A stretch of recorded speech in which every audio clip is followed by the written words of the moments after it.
لو انت فاكر ان الجواز في مصر بهدله، الفيديو ده هيخليك تغير رايك. لما تشوف عادات الجواز في البلاد التانية هتحمد ربنا انك في مصر. عندك مثلا في عادات الجواز من قبائل التبت الصينيه، العروسه بتطلع فوق شجره والعريس لازم يطلع يجيبها. بس اوعى تفتكر ان الموضوع خلص على كده، لا يا استاذ، اهلها بيبقوا مستنيينك تحت الشجره وماسكين عصيان عشان يهروك ضرب ويمنعوك انك تطلع الشجره. العريس بقى هو اللي يقدر يفلت منيهم ويوصل للعروسه ويتجوزها.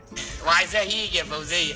يجي فين بقى؟ اما بقى في جنوب الهند فالعروسه بتاخد العريس ويروحوا على غابه ولازم يكونوا لوحدهم، والعروسه تجيب شويه حطب وتولع فيهم نار. لا مش هتحرق العريس، ما تخافش، هي يا دوبك هتكوي ظهره بسيخ محمي. العريس لازم يستحمل وما يطلعش صوت ولا يصرخ ولا يقول بم حتى. بس بقى اتجنن وجاله تخلف عقلي وحول سنتين ومات.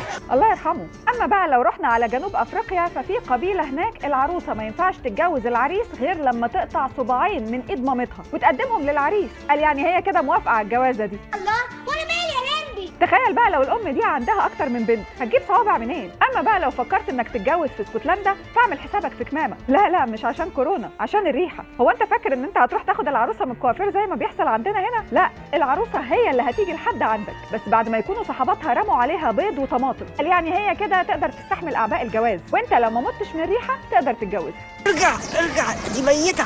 اما بقى في جزيره جرينلاند فالعريس هو اللي بيروح لحد بيت العروسه يجرها من شعرها لحد ما يوصلها لقاعه الفرح. تخيلي بقى لو انت ساكنه في التجمع وقاعه الفرح في اكتوبر، ده انت هتسفي تراب الدائري. مش عايزه اتجوز يا بابا، مش عايزه اتجوز يا ماما. اما بقى اغرب عاده جواز فهي موجوده في جزيره بورينو بين ماليزيا واندونيسيا. ممنوع على العروسين ان هم يدخلوا الحمام لمده 3 ايام بعد الجواز. هتقولي طب ما هم في البيت لوحدهم ومحدش هيشوفهم، ايه اللي هيجرى يعني؟ لا حضرتك، هم كانوا عاملين حسابهم في الموضوع ده كويس. بيجيبوا حراس من اهاليهم بيفضلوا قاعدين جوه الشقه يمنعوا العرايس من الخروج من البيت اساسا. ده مش بس كده، ده بيدوهم كميات اكل قليله علشان ما يحتاجوش يروحوا الحمام اصلا. يعني حضرتك هتقضي شهر العسل وانت بتحارب نداء الطبيعه.